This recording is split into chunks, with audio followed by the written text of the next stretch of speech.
क्या कहेंगे इस कार्यक्रम में आप पहुँचे हैं? देखिए, आज राज्य स्तरीय दुसाध चेतना सम्मेलन का आयोजन किया है। आप लोग देख रहे हैं कि दुसाध राष्ट्रीय चेतना मंच के हमारे राष्ट्रीय अध्यक्ष हेमंत कुमार के बीच में बैठे हुए हैं। बगल में माननीय मंत्री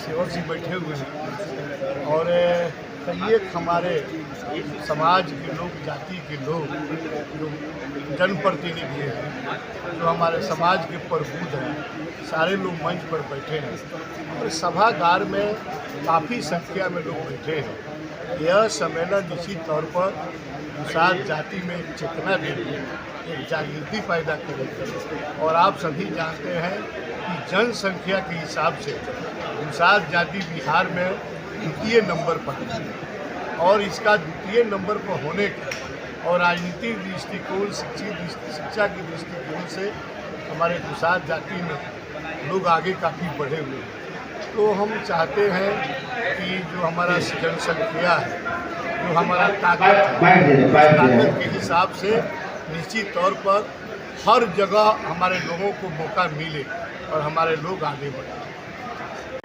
इतना शासन जब हम पे राज किया, पूर्वज लोग जितना दबा के रखा, आज अगर हम लोग निकल रहे हैं तो इन लोगों का फट रहा है। क्यों भाई, क्यों? आखिर हम लोग आगे नहीं, हम लोग का हक नहीं है? नहीं, सब सरपंच से लेके लोकसभा तक हम लोग का सीट बढ़ना चाहिए, दिल्ली तक आवाज जाना चाहिए। जितनी हम लोग संख्या में है, सीट जितना कम मिलता है, हम लोगों को लड़ना होगा। लड़ने के लिए आपस में हम लोग को नहीं लड़ना है। हम लोग भी क्या करिए, हम लोग आपस में ही लड़ जाते हैं, ठल्लामा से चल्लामा से। अरे हम लोग एक ही है, चाहे जो भी है, हम लोग में भाई जातियत है। हम लोग क्यों लड़ेंगे? हम लोग मिलके उनसे लड़ेंगे जो हम लोगों को दबाते हैं। जब बाहर जाते हैं तो हम लोग एक ही भाषा सुनते हैं, दुसाध, वहाँ सुनते हैं ठल्लामा चल्लामा। तो हम लोगों के राजनीति में एक भाग मिल के लड़ना है। और आज हम आप लोग से यहाँ से वचन लेके जाना चाहते हैं कि आप लोग भी अपने घर की बेटी, बहू, भैया लोग को कहिए कि आगे वो आके लड़े और समाज में हमारा एक जगह बनाए, ताकि आने वाली पीढ़ी हम लोगों को कोसे नहीं कि हम लोगों ने उनके लिए कुछ लड़े नहीं। धन्यवाद, बहुत बहुत धन्यवाद। आजादी का बना गले का हार। जय सलेम, जय सलेम, जय जवाहरलाल, जय भीम, नमो बुद्धाय। मैं पूजा पासवान नेपाल से आई हूँ, राजा सलहेश की भूमि से, उनकी वंशज, उनकी बेटी। आप लोगों के श्री चरण में सादर प्रणाम, हाथ जोड़ के नमन विनती कार्यक्रम हुआ है। बहुत ही मतलब गर्व की बात है कि हमारे समाज, जितने सारे समाज के बीच में मैं दो शब्द रखना चाह रही हूँ, अपना मन की बात रखना चाह रही हूँ। तो मुझे ये जो अवसर मिला है, इसको मैं गंवाना नहीं चाहूँगी। और सबसे पहले तो कार्यक्रम के आयोजक जी को बहुत बहुत धन्यवाद है, जो नेपाल से आने की मुझे मौका मिला उन्हीं की वजह से। और इस कार्यक्रम के मैं क्या बोलूँ, मैं तो सीखने के लिए आती हूँ नेपाल से। बहुत कुछ मुझे सीखना, आप लोगों से समझना है।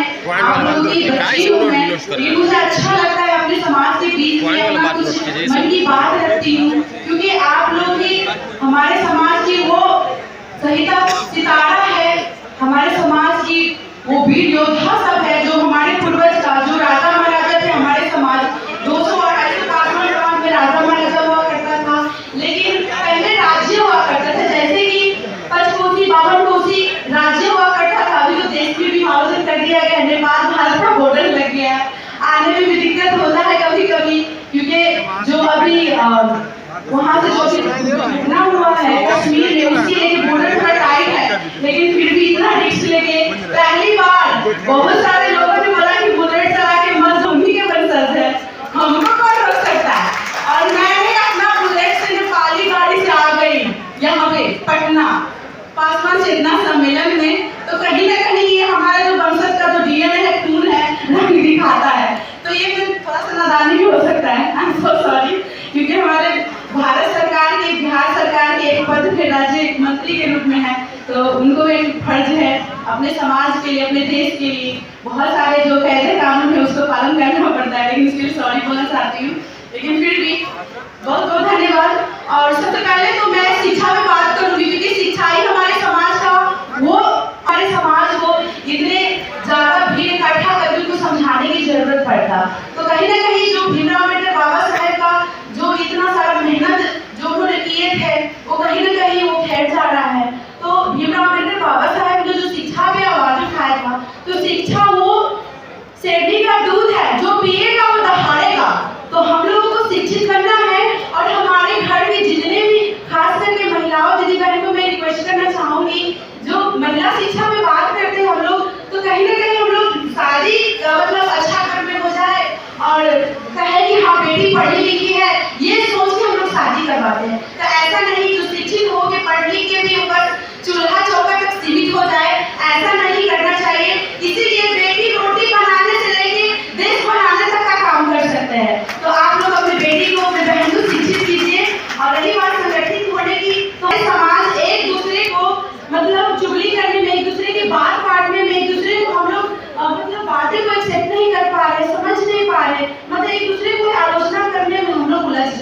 हक